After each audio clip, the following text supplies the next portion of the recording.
સ્વાગત છે બધાનું એક નવા વ્લોગમાં. સવાર થઈ રેડી થઈને આપણે થોડુંક ગાડીમાં કાલે કામ પેન્ડિંગ રહી ગયેલું હતું તે કરાવવા માટે સીધા ગણદેવી હાર્દિકભાઈના ગેરેજ પર જવા માટે નીકળ્યા છે. અને આપણે રાહ જોતા ઉઠે નહીં તો ઉડાઈ મૂકતે, પણ ઉઠી ગયું એટલે કંઈ નહીં. આપણે હાર્દિકભાઈના ગેરેજ પર બેઠેલા જ હતા અને આપણા એક મિત્ર ઉર્વેશભાઈ ત્યાં પ્રગટ થઈ ગયા અને આ પછી આપણે તેની સાથે શેરડીનો રસ પીવા માટે પહોંચી ગયા છે. सीजन चालू थी गई एम के भाई पी काढ़िए मैं कुछ चाल ने की और पूछ एक लगावी दीधो.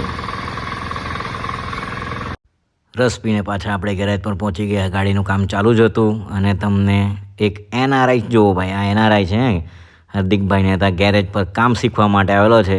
તેણે ગઈકાલે પહેલી વાર દાંડિયા કરેલા એટલે આ ડેમો બતાવતો છે કે દાંડિયા કેવી રીતના થાય તે. ગિયર ઓઇલની સીલ મંગાવેલી તે એક સાઇઝ મોટી આવી એટલે આજે પણ આપણું કામ અધૂરું રહી ગયું છે. એટલે કાલે પણ તમને વિડીયોમાં હાર્દિકભાઈનું ગેરેજ પાછું જોવાનું મળશે. અને આપણે આ ઘરે જવા માટે નીકળી ગયા છે અને આપણા પુલ પરથી ખતરો કે ખિલાડી 3 જણા આટલું મોટું કેનવાસ સીટ લઈને જતા હતા.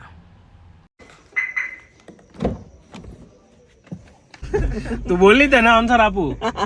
ખુલ્લું ચાલ ચાલો. ગાડી નીકાળ. ઇન્સ્ટા પર રીલ જોઈને આપણે આબેદા ચિકન પર નોનવેજ ખાવા માટે પહોંચ્યા છે. હવે રીલમાં અને રિયલ લાઈફમાં કેવો એક્સપિરિયન્સ રહી એ તમને વિડીયોના એન્ડમાં જોવાનો મળશે.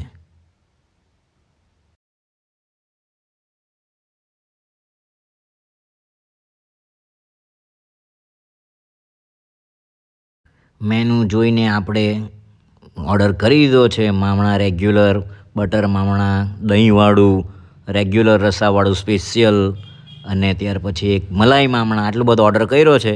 છેલ્લે તમને અક્ષયભાઈ રિવ્યૂ કરવાનો છે એટલે વિડીયો તમે છેલ્લે સુધી જોજો કે તમારે જવાનું થાય કે નહીં થાય તે.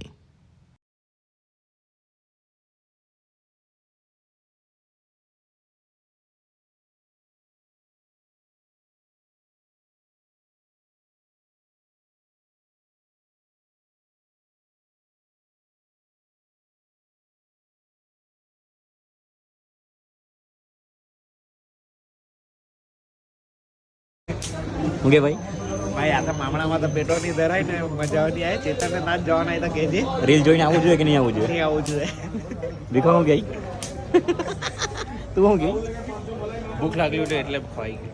પછી પાહુ ભાઈ નહીં ચાપલ તો. જો તમારે ખાલી મામણા ખાવા હોય તો જ જોજો. બીજું કોઈ આઈટમ રસાવાળું કે એવું ટ્રાય કરતા નહીં, દહીંવાળું પણ નહીં. ઓકે ચાલો ત્યારે બાય બાય.